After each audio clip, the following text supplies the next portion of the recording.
Okay, so here we are with another of what will be many videos on the same topic of describing different features of curves through calculus, alright? And to start this one off, I want to introduce some terminology, and I want to keep it simple, at least in the beginning. And for me to give this idea to you this way, I am oversimplifying it, but nonetheless, I think it's a good place to start. Okay, so think about these terms and what I'm about to show you, and think about my question: what does it mean for a curve to be concave up or concave down? And I can't put it any simpler than this. See this curve right here? Let's say that's some curve y is equal to f of x. All right.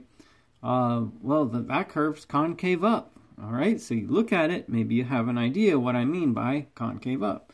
And suppose that this curve, by some function, y is equal to function x, looks this way, then that curve is concave down. Okay, so in very simple, very rough terms, you know what concave up and concave down mean. But although this is true enough for right now, it's vastly oversimplifying things. So what kind of standard are we being held to when we learn calculus? That would be more like this. Okay, so let's talk about the math. Here it's time for the math. So I tried to reproduce those same curves, and what I notice about it is that the derivative is getting larger as you look at this curve from left to right. Why do I say the derivative's getting larger? Well, what does the derivative of a curve tell you about the curve? The derivative of a curve tells you the slope of the curve. So here I see, well, the slope of the curve is negative throughout this region. And then right there at the bottom, the slope is 0. And then the slope is positive. Okay? So I could say that the derivative is getting larger from left to right. Okay? So then, because the derivative is getting larger from left to right, I could say the derivative of the derivative is positive. Remember, in calculus, if some variable is getting larger, then its derivative is positive. So that's why I can say that the derivative of the derivative, f double prime, must be positive. Okay. So this is the association that we really need to make. F double prime, the second derivative, being positive means the curve is concave up. Okay? Because it means the derivative is increasing. And the curve has this shape to it, which we associated as being just visually concave up. All right. So you got that one. Now concave, if you can understand the math for concave up, you can understand it for concave down. So here's another reproduction of this curve up here that we can agree is, or accept at least, that is concave down. Here the derivative is positive because it's sloped upward, but as we keep going, the derivative flattens out, or the derivative is 0 because the curve's horizontal. And then the derivative is negative because the curve slopes downward. It goes from positive to 0 to negative. We could say then that the derivative is getting smaller from left to right. That means the derivative of the derivative is negative. If something is decreasing, that means its derivative is negative. So that's why we can say the derivative of f prime is negative, meaning f double prime is negative. So here's our association. F double prime being negative means a curve is concave down. All right.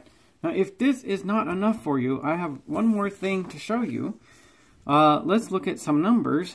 So suppose I give you this curve, a fairly simple curve. It's a curve that I hope that we could recognize as a parabola. But even if we can't, well, there's the graph of it. I drew the picture. I got my ruler out, I took the time to plot the points, and so on and so forth. And let's see if we can notice some things about this. All right. So here is a graph with points plotted in their locations. I didn't just sketch this, I made sure to do the math on it. At this point, the derivative is negative 4. Okay. Where I just did the math, I used f prime, right here, and I got negative 4. And then here it's negative 2. That's a little bit bigger. Isn't negative 2 a little bit bigger than negative 4? And then here the derivative is 0. Isn't 0 bigger than -2? Right, you see where I'm going with this.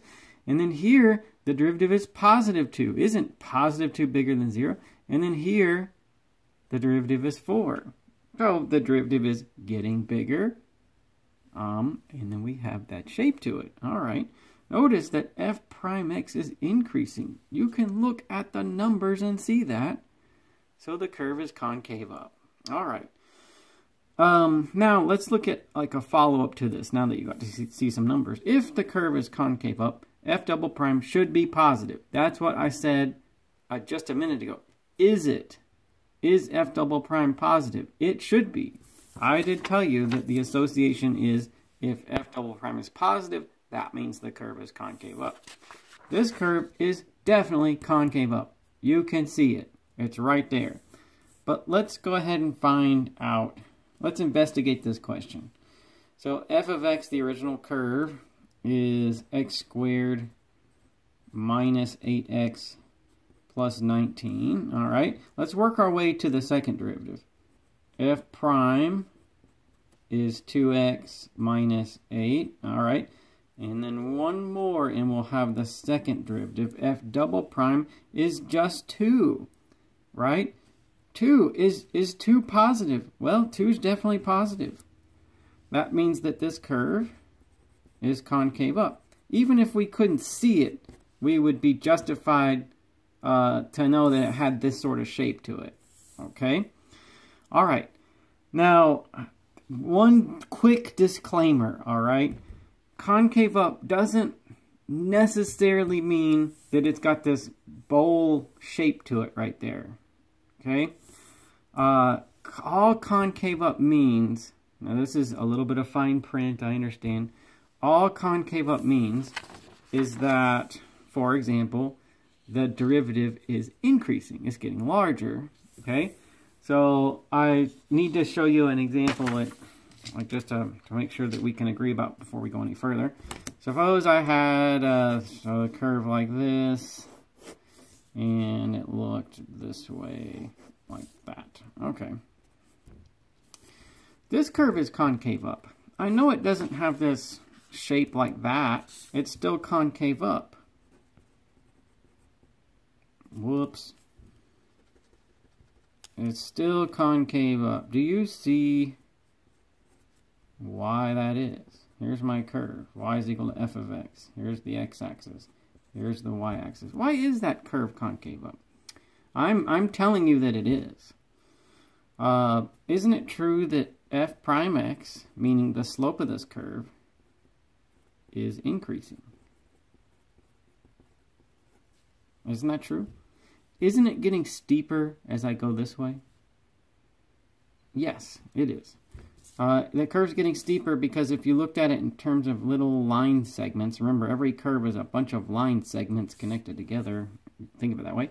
This segment is steeper than that one, and this one is steeper. Yes, as you go along, every individual microscopic piece of the curve is steeper than the ones that came before it on the left. So f prime x is increasing on this, okay?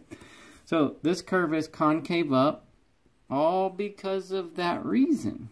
If you had the equation for this function, you could prove that it's positive also, all right? Okay, so concave up, like I gave you this picture first, just I want to make it real obvious at first. But this one is, by the math that I showed you, a curve like this is also concave up. All right, so I need to get that out of the way. That's a little bit of fine print, but math is full of fine print, let me tell you. Okay, so let's look a little bit at the big picture. A curve may be concave up or concave down over various intervals, okay? So it doesn't have to, I mean, not all curves are as simple as the one I just showed you. I was just trying to keep it simple at first. So what we might see is something more like this, that a curve, some part of it is concave down and some part's concave up. And then they're like joined together, you know, so I like right there, that part of it is concave down, and then this part's concave up, and they're joined together right there at that point, okay? So, all right, with the scale that I have there, you could say the curve's concave down on negative infinity to 4, and concave up on 4 to infinity. In this point where they're joined together right there, that's called a point of inflection. POI for point of inflection. A point of inflection is just the point, I guess you could say that the two concave portions are joined together. Down and up are joined together. I need to put a more precise point on it, that a point of inflection is where the second derivative changes sign. It will go through negative to 0 to positive. Okay? Alright, so one condition on a point of inflection is the second derivative has to be 0 at a point of inflection, and the second derivative has to change signs through that point. Okay? Such as being negative on the left, transitioning to 0, and then transitioning to positive. In the middle there where it's 0, that's the point of inflection. On this curve, that's the point of inflection. Okay, so let's another definition for us. Let's see what we got after this. Let's do an example. Okay, determine the intervals on which the curve is concave up or down, and there's the curve. All right, so let's see. Let's do like this. So obviously, like the terms concave up and down, that is explained in terms of the second derivative. All right. So let's go ahead and find the second derivative and go forth with it from there. So I will find the first derivative on my way to getting the second one. I'll get 4x to the third minus 21x squared. There's my first derivative. And then my second derivative. And remember, concave up or concave down is explained in terms of the sign of the second derivative. So I'll get 12x squared minus 42x. Okay. Now, I would imagine that the second derivative would sometimes be positive and sometimes be negative. How are we going to sort that out? Okay. I mean, if concave up means the second derivative is positive and down means it's negative, how are we going to sort that out? How about, let's start by finding out where is 0. Okay? Because if I know where it's 0, then that might be a good way to sort out the plus and the minus. So, okay, let's take 12x squared minus 42x. And we'll set equal to 0, and we'll go from there. All right? So to, I don't know, how about we'll factor out a 6 and an x. I'll get 2x. And then minus 7.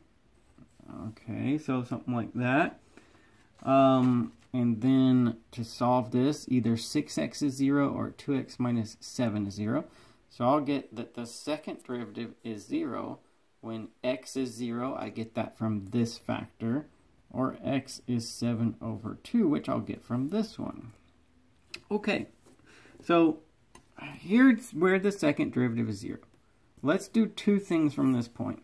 Okay, I'm going to organize my thinking like this. I'll make a chart that plots the transitioning of the second derivative. So like if I could see the graph, if I could scan the graph along the x-axis, then I could say, well, the second derivative is doing this or that. That's what this chart is, okay? And my numbers of interest are 0 and 7 over 2. And the second derivative is 0 at those numbers. I would imagine it's positive or negative everywhere else. I'll just need to test for that, okay? So let's do like kind of along with this, that we're going to test the second derivative. And I'll just make a little table to do that. All right? Because I just need to figure out when it's positive or negative. So I got f here. I got f double prime. What do we find that to be? 12x squared minus 42x. Okay. So there we have it. It's just a matter of doing some math at this point. How are we going to test out here? Pick a number out there and see what you get. About -1. Okay? How are we going to test in here? Same thing.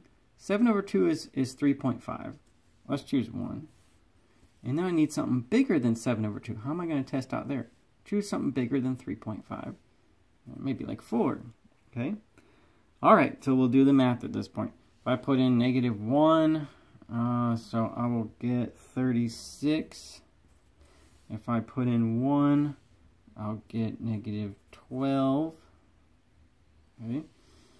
And if I put in 4, I'll get 36. Alright. Oh my goodness, I messed up every single number on that table. But I fixed it. Alright, I had a feeling I did something wrong.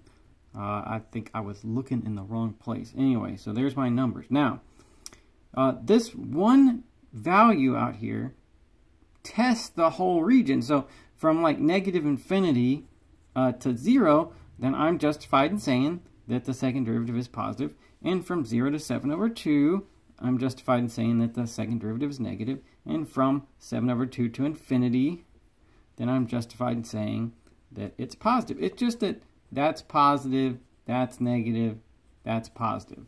That's what influences this.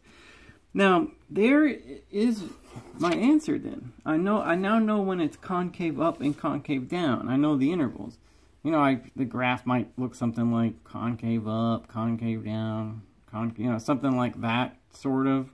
I can't sketch it in much more detail than that, but, you know, something like that would be at least consistent with my table for what I have. So let's do this. To give our answer to the question, let's say curve is concave up here and here because the second derivative was shown to be positive. So let's say -infinity to 0.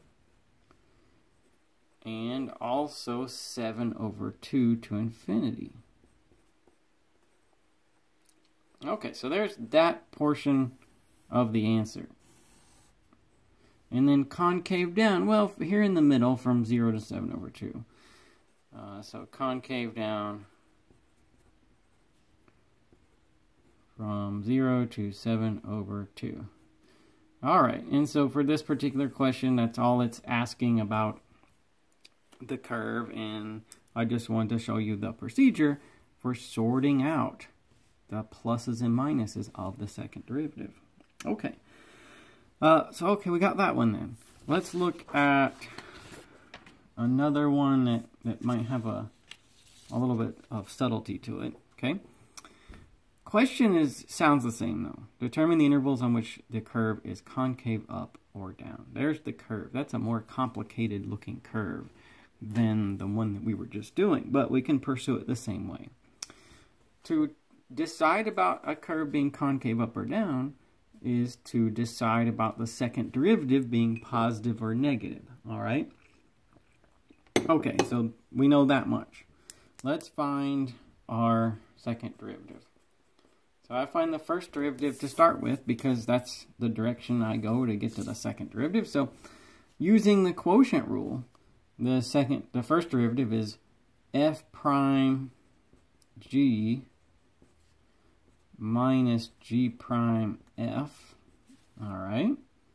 So f prime g minus g prime f. We've all seen the quotient rule many times at this point. And then over g squared. So let's see. I'm going to get 5x plus 4 minus 5x plus 35. So I'm going to get 39. I'm going to just do this. I'm going to say 39 over 5x plus 4 squared. All right. And then I'm going to find the second derivative. All right. But let's do, I don't want to use the quotient rule again, and it's not necessary this time. I'm going to write this as 39 times 5x plus 4 to the minus 2 power. That's the way that I'll do it. I guess if you really like the quotient rule or some, you can use the quotient rule, but I'm going to do it this way. So if that's f prime, f double prime is 39. So that's a constant I'll carry down. And then I get negative 2, 5x plus 4 minus 3 times 5, and that's by the quotient rule. Sorry, that's by the chain rule. Okay, I didn't mean to say quotient rule. So let's do a little math. Okay, I'll get negative 390 as far as those numbers go. And now I'll go ahead and put this in the bottom. 5x plus 4 to the third power. All right. So there it is. There it is. Now, I can find concave up or down in terms of how the second derivative behaves. So let's think about it like this. Here's my x-axis. And I'll describe to you what the second derivative is doing across the x-axis. Okay? On the last one, where did I begin? I began by finding where the second derivative is 0, because I thought if I had the 0, then that would just leave me the pluses and minuses to find. This will never be 0. 390 over something, because 390 is a constant, will never be 0. You can't divide 390 by something and get 0. It's just not possible. So f double prime x being 0, not possible this time. So we can't include that on our table. But f double prime x could be undefined, because if we divide by 0, it's undefined. Okay? So it's undefined at x is equal to negative 4/5. That's what makes that denominator 0. So what does that mean, though? Okay? We should discuss what that means about the graph before we go any further. See this graph? It is not continuous, meaning there is some kind of break or gap in the graph at the point that would cause the denominator to be 0, because that would lead for it to be undefined. So that point is negative 4/5. Oh, so yes. Why is the second derivative undefined at negative 4/5? Because there's nothing there at negative 4/5. That's why. Okay? Now, so I would imagine, though, that besides that, I'm just going to put an x. It's undefined. There's nothing there. Besides that point, then it's what's left.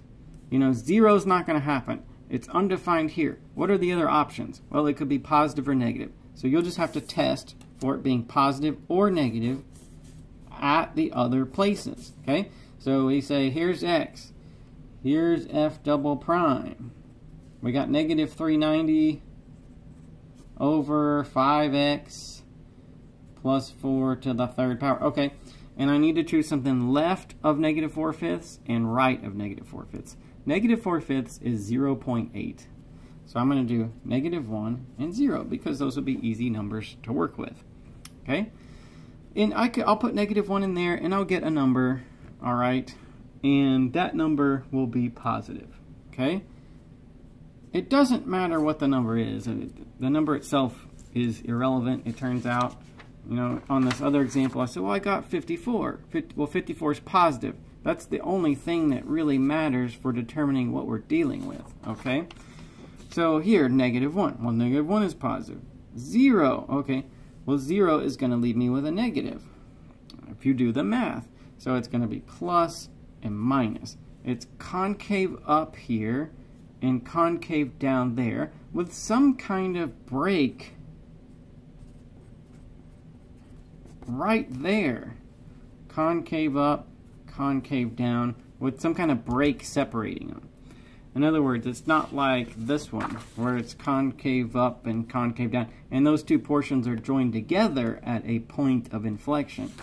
No, not this time. There's some kind of break. But this is enough to give our answer.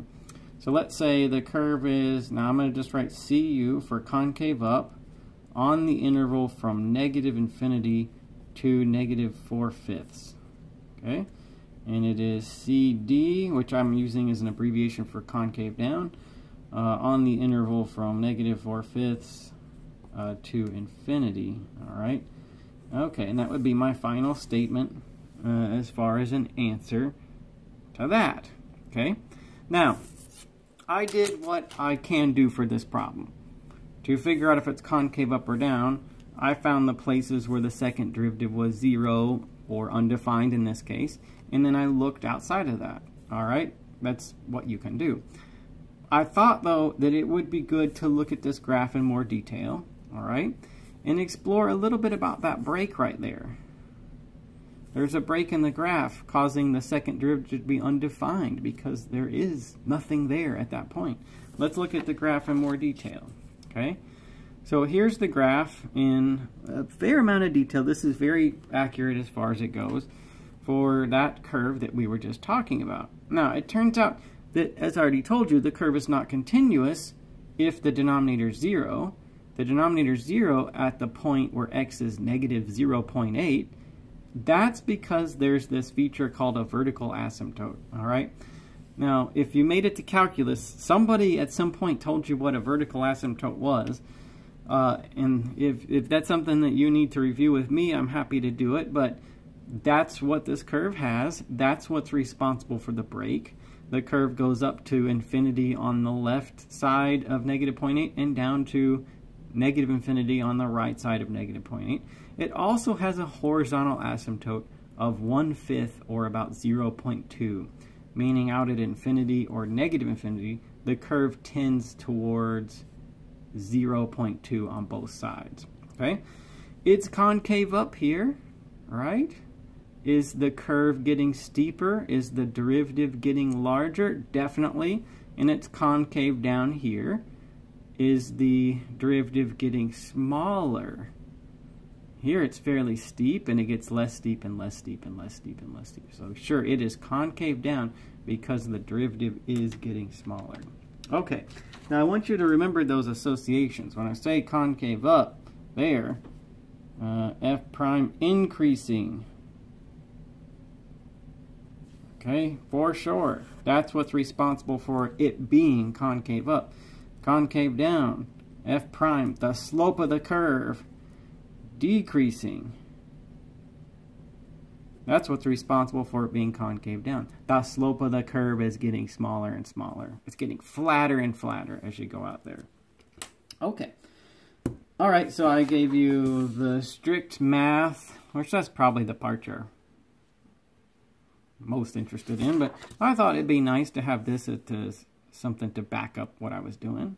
The picture has to be consistent with the math that we do, and there it is.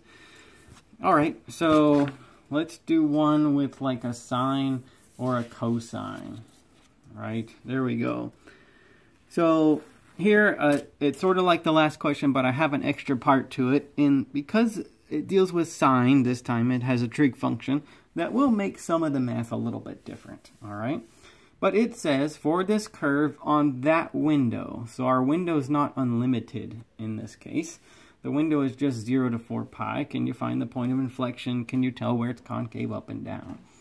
All right. Now, at this point, it's like we know what that means. We investigate the second derivative, okay? So we'll find f prime x first. Can you agree with me that that's 1/2 cosine x over 2? All right. And then the second derivative, can you agree with me that that's negative 1/4 sine x over 2. And both of those are found from the chain rule.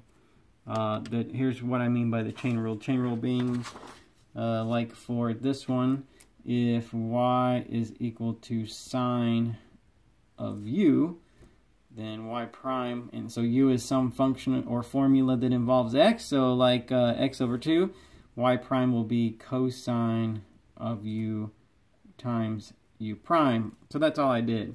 I said cosine of x over 2 times the derivative of x over 2, which is 1 over 2. So there's f double prime. Now, sine is always defined. Sine of an angle always has an answer. So I don't have to look for this curve being, say, discontinuous because it's not, or the second derivative being undefined ever because it's not. But I will do this. I'll say, was the second derivative 0? Let's start there. So what would it take for 1/4 sine x over 2 to be 0? Well, 1/4 times 0 is 0. So all that would take is for sine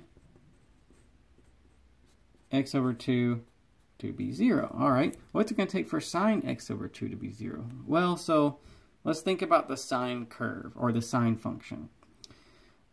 Sine of an angle is going to be 0 if that angle is 0 degrees, 180 degrees, 360 degrees. Any angle that's coterminal with the x-axis somehow. All right. Okay, in radians, because we need to use radians. 0 degrees is 0 radians. 180 degrees is pi radians. 360 degrees is 2 pi radians. Okay? So, all right. That means that this thing in there needs to be 0, pi, or 2 pi. So we're justified in saying, all right, this means x over 2 is 0 is one possibility. X over 2 is pi is another possibility. And then x over 2 is 2 pi, a third possibility. And this will allow me ultimately to solve for the x, which was my goal. So if I multiply both sides by 2 here, I'll get 0 radians. If I multiply by 2 here, I'll get 2 pi radians. And if I multiply by 2 here, I'll get 4 pi radians. Okay? And then that would constitute all the answers that exist in this window. If I had gone any further than this, like there's angles past 360 that if you take the sine give you 0. But then when if I included them down here, when I multiplied by 2, I would have jumped out of my window. All right?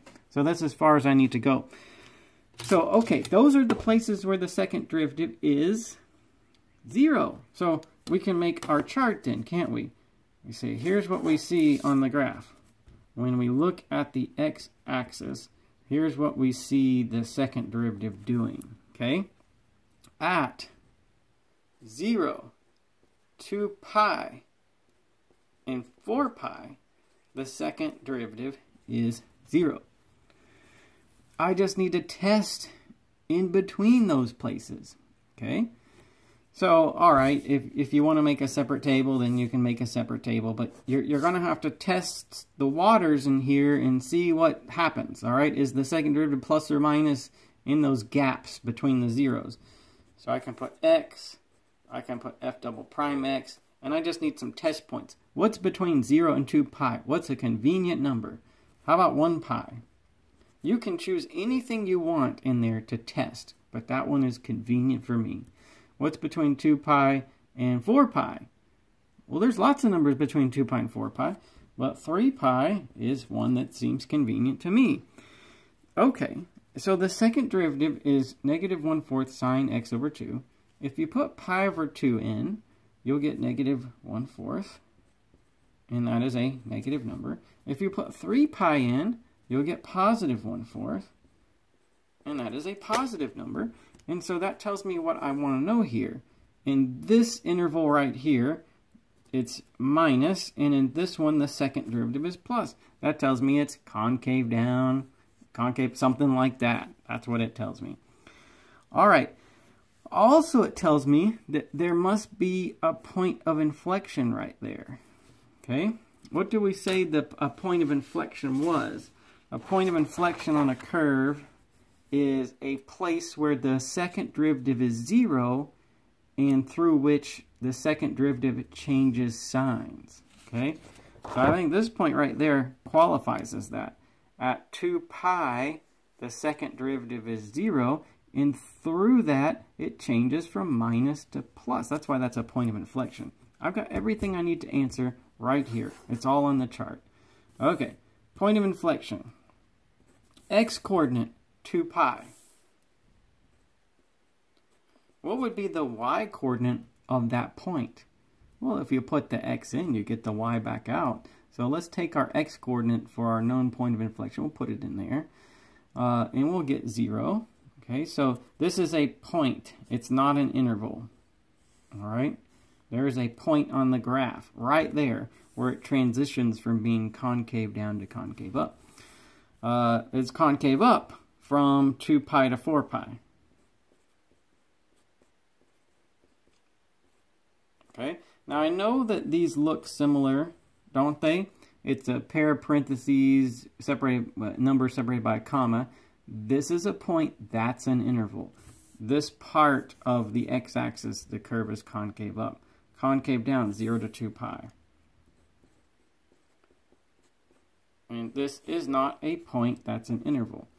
So just, I know in math, like so much of the notation looks similar. But, you know, we have to learn by context what they are. These have to be intervals. The point of inflection, well, it's a point. What else can I say? All right, now, that's what I can get from my chart. I thought still I'd show you this one. There's the curve.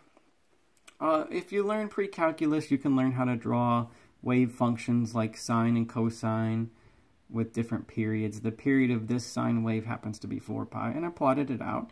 And yeah, sure, it's concave down right there up until you get here, and then it transitions to being concave up. And when I found that point of inflection, this actual point on the graph,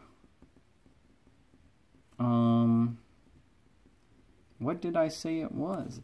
2 pi for the x coordinate, 0 for the y. That's that point right there. 2 pi for the x coordinate, 0 for the y coordinate. You see it? There it is on the actual graph. This is what the actual graph looks like. Okay. So let's see, what do we got here? Maybe two more. One that's fairly complex. And well, so I forgot something. All right. Before we do the next problem, I need to talk about something called the second derivative test. All right. So the second derivative test, we use this as another tool for finding relative maximum and minimum points. Okay? All right. Here's how we use it. I'll just, rather than give you some mathematical theorem, I'll just divide it into cases. I hope that makes it easy enough for you to understand. But do you see this curve right here, or this portion of the curve?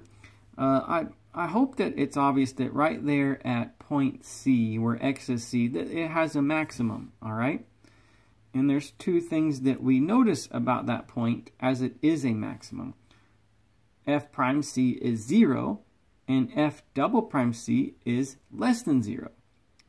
Meaning that I have that kind of critical number up there, but the curve is otherwise concave down. Those two things add up to it being a relative maximum. Okay? So when I say the second derivative test, what's the test part of the second derivative test? If at a point the first derivative is 0 and the second derivative is negative, you have a relative maximum at that point. All right? Because it looks like that. Is the curve not concave down? Yes. Does the curve have f prime c being 0? Yes. Well, those two things together add up to there being a maximum. So second part of the second derivative test. This curve, obviously there on that interval a to b, has a minimum. Okay? If, okay, once again, where the second derivative test, where's the test part? Where's the procedure? If at some point c on a curve, f prime c is 0 and f double prime c is positive, there is a relative minimum at that point. If f prime c is 0 and the curve is otherwise concave up there, then we've got a minimum. Well, concave up would look like that. That means there's a point at the bottom. All right, so that's what the second derivative test is. Let's do an example of that. Okay, so we'll take this one. So find all relative extrema. That means find the minimums and maximums on the curve. Okay, use the second derivative test. All right, so let's find the first derivative and the second derivative. Okay. The reason why I want to do that is because the second derivative test involves two things. One statement about the first derivative and another one about the second, working together to make a conclusion. So I'll find both of them. So let's kind of divide it into parts. So part 1, What can I say about the first derivative? Okay, first derivative is 4x to the third power minus 12x squared. Okay, all right, and we need to figure out the points where that is equal to 0. So I'll solve that. I'll factor out 4x squared. And I'll get like this. Let me see, 4x third power is 12. Okay, and I'll get two solutions. Okay, and so what that means is that, I'm going to make this stand out. So, f prime of 0 equals 0, and f prime of 3 equals 0. Okay, so what I have at this point is I found the places where the derivative is 0. Okay, now if I could show you that the second derivative was either negative or positive at that same exact point, then I could tell you, well, at that point we have a maximum or we have a minimum. Okay, so all right, let's do that. So we'll say now test those numbers in f double prime. Okay, we'll see what they give us there. What's f double prime, first of all? Well, okay, so here's f prime. That's what I got before I started trying to factor it and so on. I'll get 12x squared minus 24x. Okay, 12x squared minus 24x. So let's see, what is f double prime at 0? It is 0. And what is f double prime at 3? Okay, so let's do a little bit of math. All right, we get 36. 36 is greater than 0. So we can make a conclusion from this.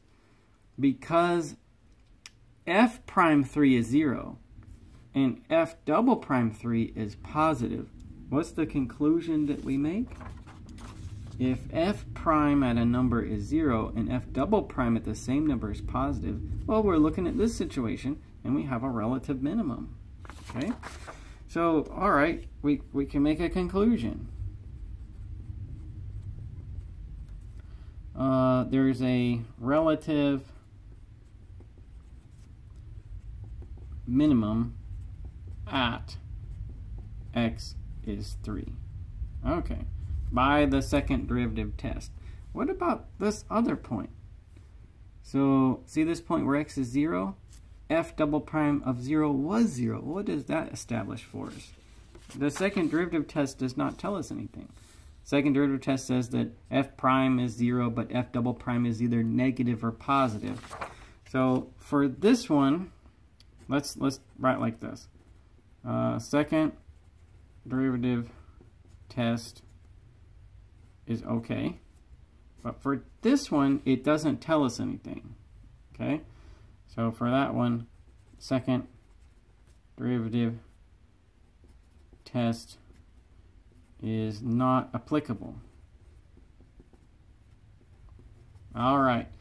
So how are we going to figure out if there could be a maximum or minimum at that point? So let's do this. What about that point right there? How do we figure out if there's a maximum or minimum there?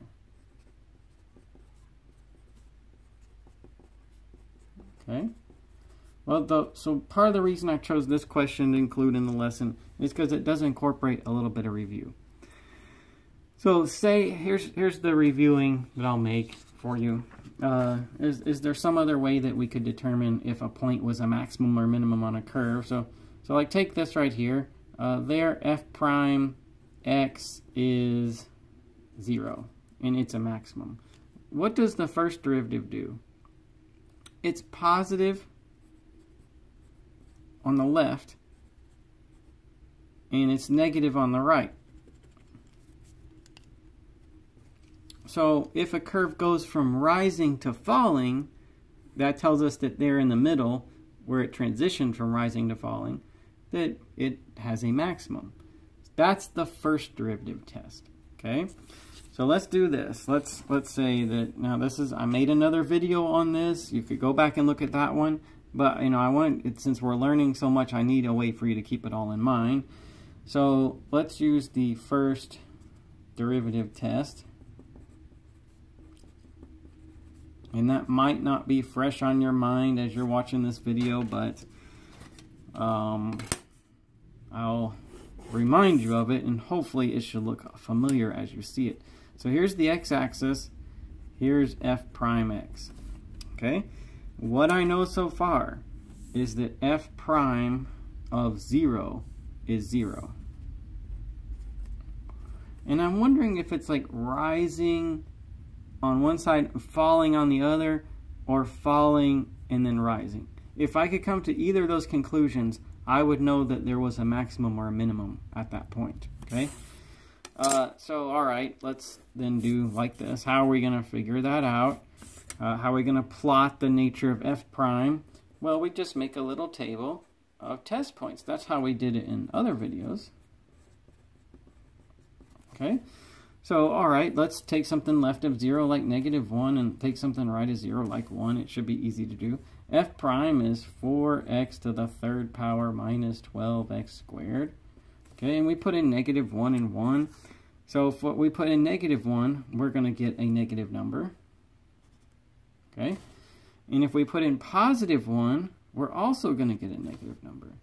So the curve is decreasing on both sides. So it's like it's falling because the slope of the curve is negative.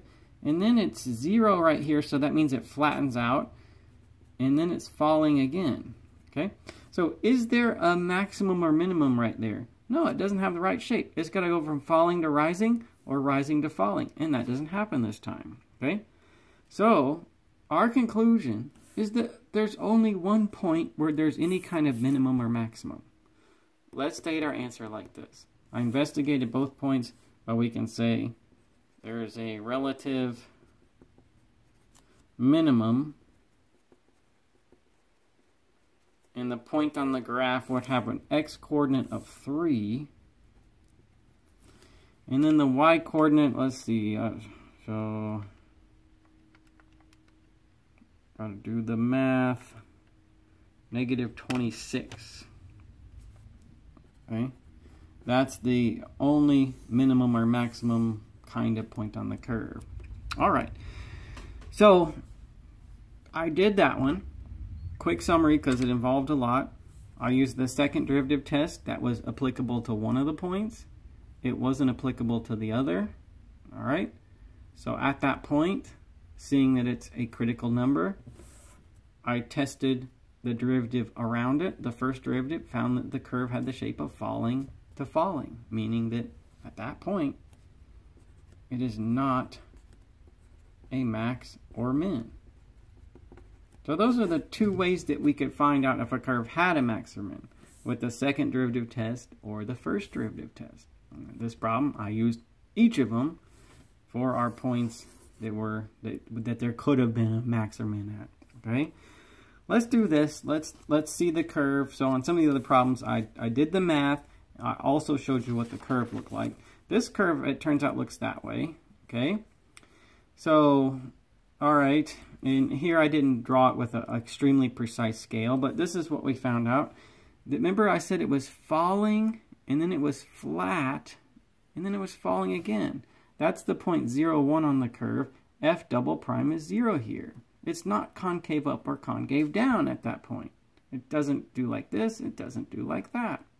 Okay, that's what we found out. Now, seeing it, this is what it looks like. Why do I say it's not concave up or concave down there? Well, concave up means that the second derivative is positive, and concave down means it's negative. We found out that it was 0. Okay, so it's neither right there. That's why that point wasn't a maximum or minimum with regards to that. And here we found that at that point, f double prime of 3 was positive. That means it's concave up. And there, that point, 3 for x, -26 for y is at the bottom. Okay. All right. Also, is this curve consistent with me saying it's falling to falling at the point 0? Well, it is. Like, here's the point 0, 1. It's falling, and then it levels off and continues to fall. All right. So there we're seeing in that picture, hopefully, both the first and the second derivative test. Now, and one more thing I want to talk about is what does it mean if the second derivative on a curve is 0? You know, if it's negative, it means concave down, okay? And if it's positive, it means concave up. But what if it's 0? So I thought we'd talk briefly about that.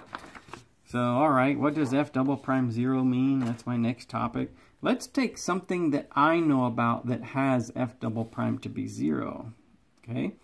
So this is a line. The slope is constant on a line. Isn't that true? If the slope is constant, that means it's not increasing and it's not decreasing either because it's staying the same, all right? So, all right, if the slope's constant, could the second derivative be positive? No, because if not, it's not getting bigger. The first derivative's not getting bigger. So the second derivative can't be positive. Could the second derivative be negative? Well, no, because if the slope is constant, the first derivative is not getting smaller. And therefore, the second derivative is not negative, okay? So that's the nature of a line. Hopefully, we can agree on a line that the slope is constant. There aren't some parts of a line that are steeper than the other parts, okay? But let's check it out. Can I prove this? What's f prime x? So if f of x is 4 minus 5x, f prime is negative 5. What's f double prime? So, well, negative 5 is a constant, so there. All right, so I can equate here to that meaning something like it's linear, that the slope is not changing, okay? Now, in that curve I just looked at, like this part of it, where the second derivative is 0, it just means that like, instantaneously it's straight right there. Of course, I'm not saying the whole curve is straight, because it's not, it's a curve. I'm not saying it's a line, but at that portion of it, the second derivative is 0 means that the first derivative or the slope is staying the same, you know, on a microscopic scale at that point, or instantaneously at that point. All right, so that's what we kind of make that association, that the second derivative being 0 means that instantaneously on the curve, or microscopically on the curve, it's got a section that's linear. Okay. Anyway, all right, so that's one additional association that you can make in your mind about that. But nonetheless, hopefully we've seen the big picture. You'll have to let me know otherwise, but in most problems, I've done two things. I've showed you all the math, that's one part, but hopefully me also showing you the picture that goes along with it just gives you a context for understanding the math a little bit better.